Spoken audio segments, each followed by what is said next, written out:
This ABC15 flash briefing is sponsored by Sanderson Ford. All roads lead to Sanderson Ford.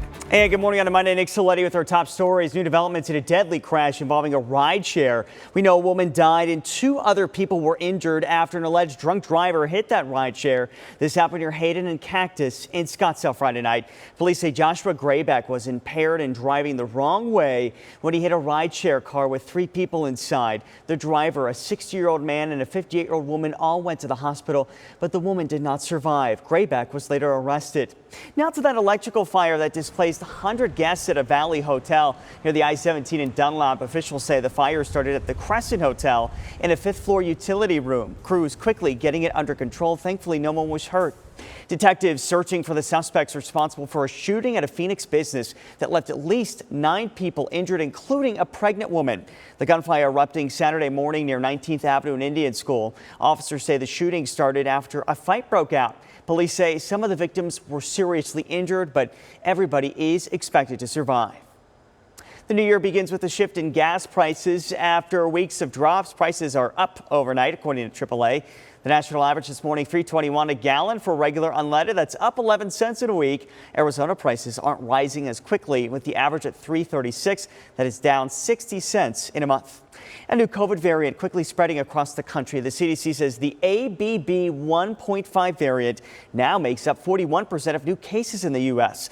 That number has doubled from last week. Scientists say the variant appeared to be more effective at binding to cells and is more immune to COVID booster shots. Doctors first identified the strain in India back in August. Whether you're paying down debt or trying to save for early retirement, most of us are thinking about money right now as we head into the new year. Here's John Matteries. Almost everyone at this lunchtime food court had made some resolutions for the new year. For Gary Spencer, I'm going to go on more hikes. But for Morgan Grigsby, it's all about the dollar. Saving more. Doreen Hill has a money resolution, too. Not to spend so much that I don't have. January is the time of year many of us hunker down in the kitchen, open up the checkbook and say, oh boy, money is going to be tight this year. But there are some simple money resolutions that can help. Ted Rossman of Bankrate.com says don't wait until you get your tax refund to put money into savings. Instead, he says set up automatic transfers to build your emergency fund. It takes that decision making out of it. So actually set up a transfer.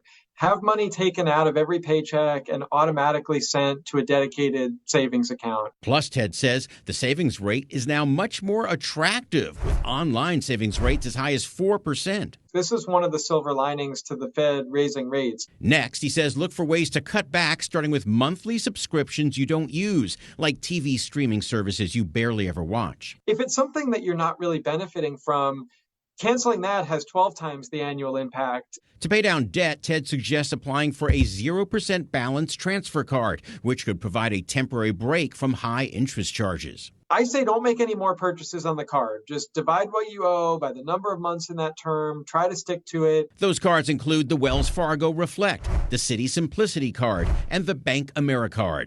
Lastly, Ted suggests considering a side hustle, even for a few months. That way you have extra money to put toward your goal and you don't waste your money. I'm John Matteries. For the latest headlines, weather, and traffic, go to ABC15.com and just download our free ABC15 mobile app. This ABC15 flash briefing is sponsored by Sanderson Ford. All roads lead to Sanderson Ford.